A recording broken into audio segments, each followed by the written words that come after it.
5th generation stealth fighter jet project સિદ્ધ થઈ શક્યો રાજનાથ. ભારતે 5th generation stealth fighter jet project સંપન્ન કર્યો છે. સંરક્ષણ મંત્રાલય આ પ્રકારના વિમાનો બનાવવામાં ભાગીદાર થવા ખાનગી કંપનીઓને પણ આમંત્રણ આપ્યું છે. આ દ્વારા ભારત પોતાની સ્વકીય સંરક્ષણ શક્તિ વધારી શકે તેમ છે. તેમજ ખાનગી કંપનીઓ કે તેમના પોર્ટલ્સને પણ તેમાં ભાગીદાર થવાની તક આપે છે. સંરક્ષણ મંત્રી રાજનાથસિંહ આ માહિતી આપતા જણાવ્યું હતું કે એડવાન્સ મીડિયમ કોમ્બેટ એરક્રાફ્ટ માટે પ્રોગ્રામ એક્ઝિક્યુશન મોડેલને કેબિનેટે મંજૂરી આપી દીધી છે.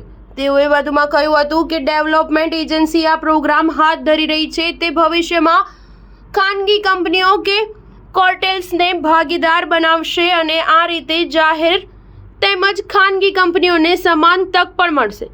આ માટેનું બિલ્ડિંગ સ્વતંત્ર રીતે થશે અથવા જોઈન્ટ વેન્ચર કે કોન્સોર્ટિયા દ્વારા પણ કરી શકાશે, પરંતુ તે કંપની ભારતીય હોવી અનિવાર્ય છે. તેમજ તે પૂરી સક્ષમ હોવી પણ અનિવાર્ય છે. તે દેશના કાનૂનોને પૂર્ણતઃ અનુસરતી હોય તે પણ જરૂરી છે. ગત માર્ચ મહિનામાં જ કેબિનેટ કમિટી ઓન સિક્યુરિટીએ વડાપ્રધાનના નેતૃત્વ નીચે મળી હતી. તેણે AMCAની આ વિમાનોની ડિઝાઇન અને મેન્યુફેક્ચરિંગ માટે મંજૂરી આપી દીધી હતી. આ રૂપિયા 15,000 કરોડનો પ્રોજેક્ટ તે એરક્રાફ્ટની ડિઝાઇન અને મેન્યુફેક્ચરિંગ માટે તૈયાર કરાયો છે. તેમાં 2 પ્રકારના એન્જિન્સ છે.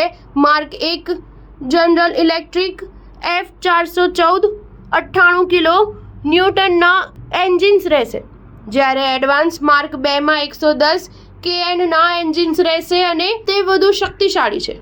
આ પણ ડેવલપ થઈ રહ્યા છે.